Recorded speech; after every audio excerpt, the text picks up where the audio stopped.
আসুন বিভেদ ভুলে গিয়ে ফ্যাসিবাদী স্বৈরাচারী শেখ হাসিনা সহ তার সকল দোষরদের বিচার নিশ্চিত করবার জন্য আমরা আমাদের জুলাইয়ের চেতনাকে আবার নতুন করে শানিত করি।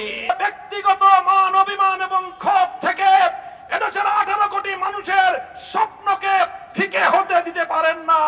আমরা বলতে চাই, সংবিধান সংস্কারের মাধ্যমে বিতর্কিত বহুত্ববাদের প্রস্তাবনা বাতিল করে সংবিধানে আল্লাহর উপর অবিচল আস্থা এবং বিশ্বাস পুনর্বহাল করতে হবে। সংবিধান সংস্কারের কথা শুনছি, কিন্তু বর্তমান অন্তর্বর্তীকালীন সরকারের ক্ষমতার দীর্ঘ সময় অতিক্রান্ত হওয়ার পরেও দেশের মানুষের কাঙ্ক্ষিত সেই সংস্কার আজও পর্যন্ত বাস্তবায়নের কোন রূপরেখা আমরা দেখতে পাইনি।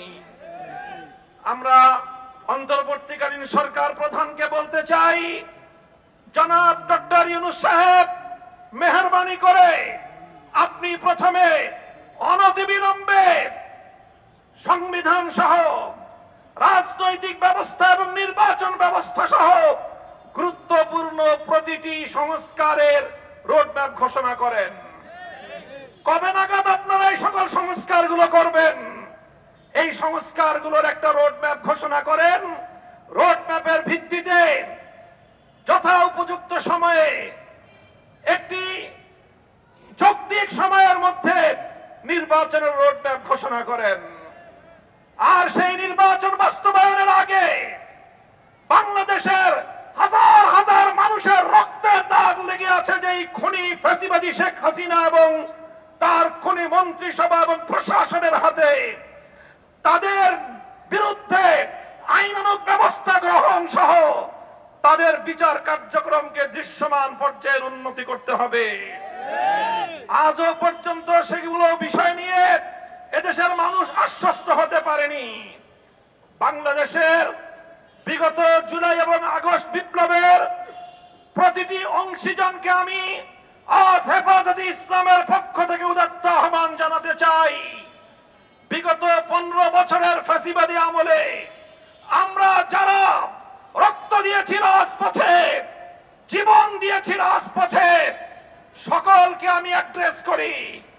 বাংলাদেশের বর্তমান সময়ের সর্ববৃহৎ রাজনৈতিক দল জাতীয়তাবাদী দল বিএনপি, বিগত আমলের অন্যতম মজলুম সংগঠন জামাতে ইসলামী বাংলাদেশ, জুলাই এবং আগস্টের মহানায়ক আমার ছাত্র জনতা, ছাত্র নেতৃবৃন্দ, আর তাদের সকলের সঙ্গে এদেশের 2013 সাল এবং 2011-21 সাল দুইবার বাংলার মাটিকে বুকের রক্ত দিয়ে পবিত্রতা দানকারী হেফাজতে ইসলাম বাংলাদেশের লক্ষ কোটি তাওহীদি জনতা, আসুন বিভেদ ভুলে গিয়ে ফ্যাসিবাদী স্বৈরাচারী শেখ হাসিনা সহ তার সকল দোষরদের বিচার নিশ্চিত করবার জন্য আমরা আমাদের জুলাইয়ের চেতনাকে আবার নতুন করে শানিত করি।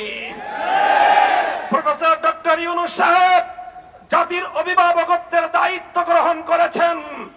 আমাদের সেনা প্রধান, বাংলাদেশের অন্যতম স্তম্ভ, যার যার জায়গা থেকে আপনারা দায়িত্ব পালন করুন।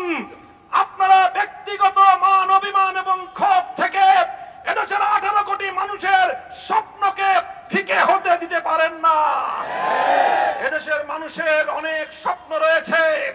এদেশের অনেক মা তার সন্তান হারিয়েছে। তাদের চোখের অশ্রু এখনো শুকিয়ে যায়নি। শহীদের রক্তের দাগ এখনো বাংলার রাজপথ থেকে মুছে যায়নি। এখনো ক্ষমতা নিয়ে এত মারামারি করা এবং এত হানাহানিতে লিপ্ত হওয়া আমাদের জন্য সমীচীন হবে না।